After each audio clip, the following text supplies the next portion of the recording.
Hello everyone, मैं मंजू पाठक। आज मैं आप लोगों को वर्ण विचार के अंतर्गत वर्णों के उच्चारण स्थान के बारे में बताऊंगी। हृदय से निकली हुई प्राणवायु हमारे मुख में उपस्थित ध्वनि यंत्रों कंठ, तालु, ओष्ठ आदि से टकराती है और विभिन्न ध्वनियों की सृष्टि करती है। जिस स्थान पर यह प्राणवायु स्पर्श करती है वहीं उस वर्ण विशेष का उच्चारण स्थान है।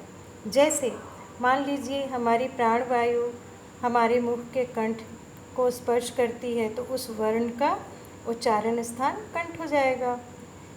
अब हम वर्णों के उच्चारण स्थान को सरल तरीके से याद करने के लिए कुछ सूत्र पढ़ेंगे। सूत्र के माध्यम से हम उसे ईज़िली याद कर सकते हैं।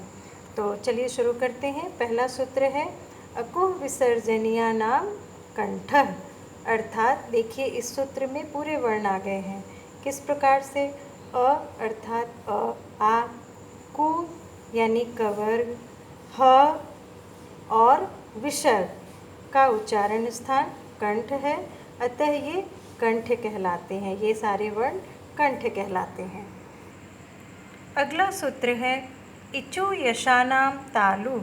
अब देखिए इस सूत्र में किस प्रकार से वर्ण आए हैं। ई अर्थात ह्रस्व ई, दीर्घ ई, चु अर्थात चवर्ग, य और तालव्य श का उच्चारण स्थान तालु है, अतः ये तालव्य वर्ण कहलाते हैं। अगला सूत्र है ऋतु रसाणाम मूर्धा। अब देखिए इस सूत्र में री अर्थात री, टवर, र और श का उच्चारण स्थान मूर्धन्य श का उच्चारण स्थान मूर्धा है, अतः ये वर्ण मूर्धन्य है। अगला सूत्र है ऋतु लसानाम दंता। अब इस सूत्र में देखिए किस प्रकार से वर्ण आए हैं। री अर्थात ली, तवर्ग, ल और दंत स का उच्चारण स्थान दंत है, अतः ये दंत कहलाते हैं। अगला सूत्र है उपपद्मानीयानाम ओष्ठौ।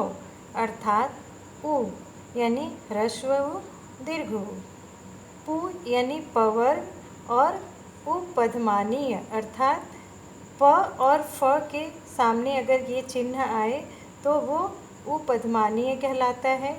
इनका उच्चारण स्थान ओष्ठ होता है, अतः ये ओष्ठ वर्ण है। अगला सूत्र है यमंगणानाम नासिका च।